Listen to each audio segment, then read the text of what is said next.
Yes, আসসালামু আলাইকুম। সবাই কেমন আছেন? আশা করি সবাই ভালো আছেন। দেশ ও দেশের বাইরে থেকে এই মুহূর্তে আমার ভিডিওটি যারা দেখছেন সকলকে জানাই আন্তরিক প্রীতি ও শুভেচ্ছা। ভিডিওর শুরুতে জাতিগতভাবে প্রত্যেকটা মুমিন মুসলমান ভাই বোনদের প্রতি রইল সালাম।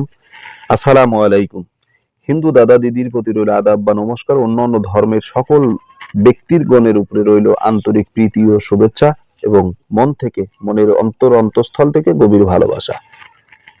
প্রিয় বন্ধুগণ, আজকে আপনাদের মাঝে যে দুইটা নকশা এবং তকবির নিয়ে আমি উপস্থিত হয়েছি, এগুলো হচ্ছে কোরআনী আমল।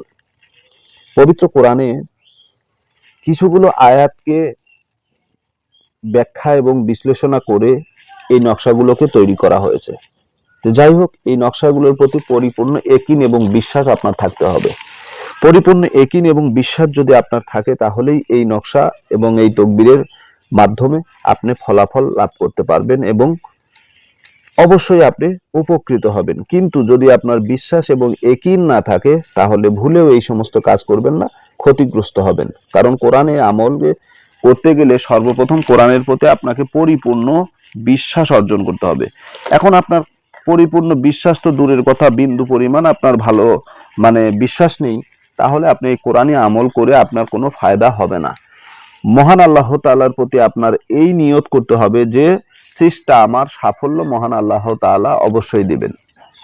চেষ্টা যদি আমি করতে পারি, আমি যদি কোনো বিষয়ে যদি অগ্রসর হই, রহমত এবং কামিয়াবি মহান আল্লাহ তাআলাই দান করবে। এই ইয়াকিন আপনার থাকতে হবে। এখন যদি এই ইয়াকিন এবং এই বিশ্বাস যদি আপনার না থাকে, তাহলে ভুলেও এই সমস্ত কাজ আপনি করবেন না, কোনো ফায়দা পাবেন না। আশা করি বুঝতে পেরেছেন। এখন আসুন এই বিষয়ে একটু আলোচনা করি। দুইজনের মধ্যে মিল মহাব্বত হইবার জন্য এই যে প্রথম যে তকবিরটা আছে, এই নকশাটা আপনার ব্যবহার করতে হবে এবং সেই ব্যক্তির কাছে ইজ্জত এবং দাম বাড়ানোর জন্য এই নকশাটা আপনি ব্যবহার করবেন। একজন ব্যক্তি আপনাকে দামই দেয় না, ইজ্জত তো দূরের কথা, সে আপনাকে মূল্যায়ন করে না। আপনি একজন ব্যক্তির কাছে তা আপনার নিজের দক্ষতা এবং যোগ্যতা বাড়াতে চাচ্ছেন, কিন্তু সেই ব্যক্তি আপনাকে কোনো প্রকার মূল্যায়ন করে না, সে আপনাকে দাম দেয় না, তুচ্ছ তাচ্ছিল্য করে এবং হেও করে, তাহলে সে ব্যক্তির কাছে তো আপনি কোনো ফায়দা পাবেন না। এখন এই ব্যক্তির কাছে যদি আপনি দামি হতে চান, তাহলে এই নকশাটা আপনাকে ব্যবহার করতে হবে। ঠিক আছে, এই নকশাটা আপনার ব্যবহার করতে হবে। দ্বিতীয়ত, যদি সেই ব্যক্তির অন্তরে আপনার মহাব্বত ভালোবাসা তৈরি করতে চান, তাহলে এই নকশাটা আপনাকে ব্যবহার করতে হবে। আর আসুন আমি নকশা এবং কিভাবে আমলগুলো করলে আপনি কামিয়াব হবেন সে বিষয়ে সরাসরি কথা বলবো ইনশাআল্লাহ। এটা হচ্ছে প্রথম নকশা। এটা স্বামী স্ত্রীর উপরে কাজ করা যায়। স্বামী স্ত্রী অথবা দুইজন লোকের মাঝে ঝগড়া বিবাদ হইয়া অমিল হইলে নিয়ত নকশাটি ঘোড়ার খুরার ওপর লিখিয়া আগুনে জ্বালাইবে। আল্লাহর রহমতে উভয়ের মধ্যে মিল মহাব্বত সৃষ্টি হইবে। নকশাটা এই। এখন অনেকে হয়তো বলতে পারেন যে ঘোড়ার খুর আবার কোথায় পাবো? চেষ্টা করলে বাঘের চোখ মিলানো যায়, কোনো অসম্ভব বলে কিচ্ছু নাই। এগুলো আপনি শুধু বলবেন যে আমি সংগ্রহ করব, সংগ্রহ হয়ে যাবে। যারা ঘোড়ার গাড়ি চালায় বা বানিয়াতি দোকান যেগুলো আছে, সেগুলো দোকানে আপনি খোঁজ নেবেন, পেয়ে যাবেন। কোনো ব্যাপার না, কোনো ব্যাপার না, অ্যাভেলেবল পাওয়া যায়। যেমন মোষের শিংয়ে পাওয়া যায়, আপনি মোষের শিং কিনতে যাবেন যে দোকানে, সে দোকানেই এগুলো পাওয়া যায়।